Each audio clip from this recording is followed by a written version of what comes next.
Hello. Today I will be talking about the globalization debate stemming from the supporters and opponents of the globalization. So, for a long time, globalization was commonly and widely accepted by pretty much everyone that thought about the idea.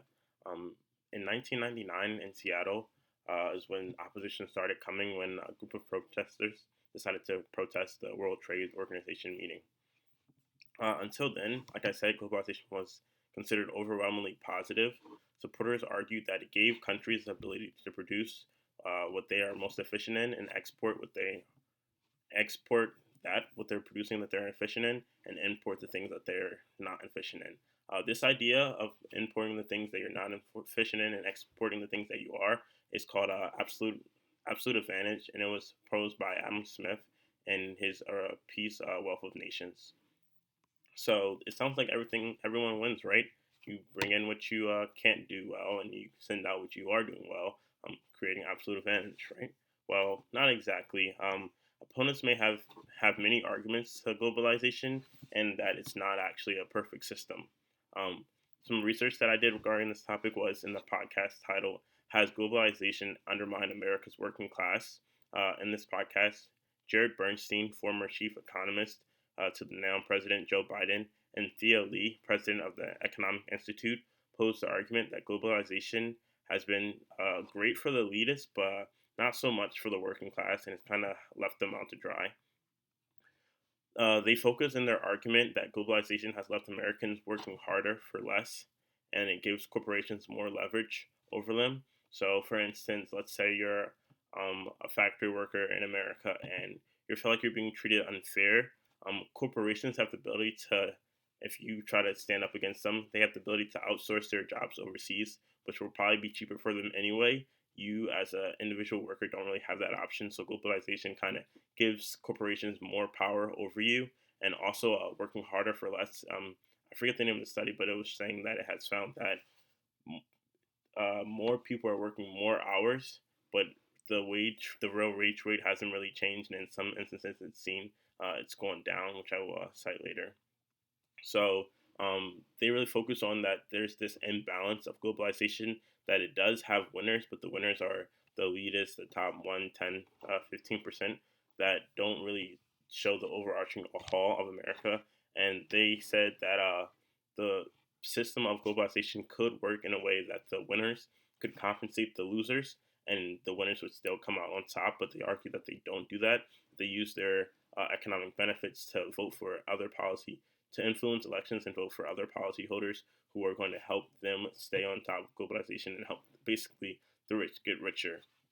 So we talked about loss of bargaining power, how global other big companies have so much power over small individual workers, and I cited the real wage rate in 1973. It was $22, so that's how much the real wage rate was back then and now.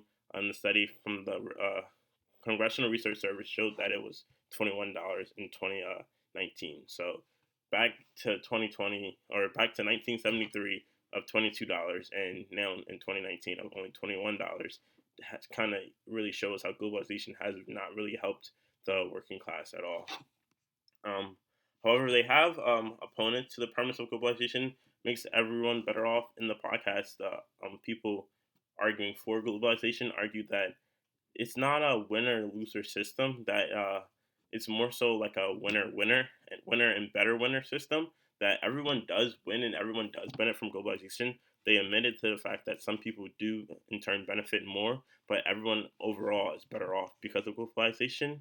Um, to support their claims, uh, let's see.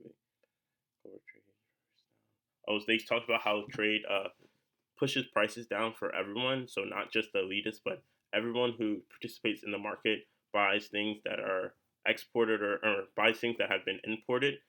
Not just people that are working in export firms are the ones benefiting from globalization. So if you wanted to go buy a T-shirt that was made in China, you could do that very easily because of globalization. And they argue that without this system of globalization, the poor would suffer more because they would not be able to afford simple things that they can afford now because of globalization.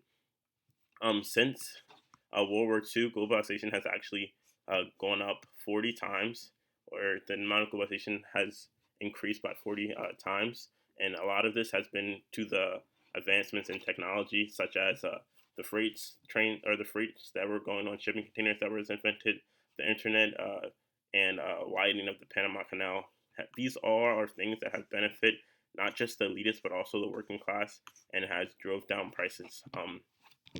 Towards the end of their conclusion, they say that only 20% of the working class, only 20% of them actually work in the export industry that is affected by globalization. So even if their opponents were right, which they adamantly say they're not, that globalization isn't good for the people that work in it, but they state that only 20% of the working class work in globalization. Most of them are working in other industries such as retail. So they bring up this point to say how globalization has been used to basically a blanket problem to be used as a scapegoat and overgeneralized to as one of the problems for the working class when in actuality that's not the case.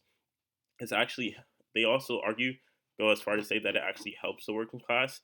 14 million Americans work in the export industries, which tend to pay higher than other industries such as the retail industries, which a lot of them are working. So all in all, they conclude that globalization has vastly helped Americans.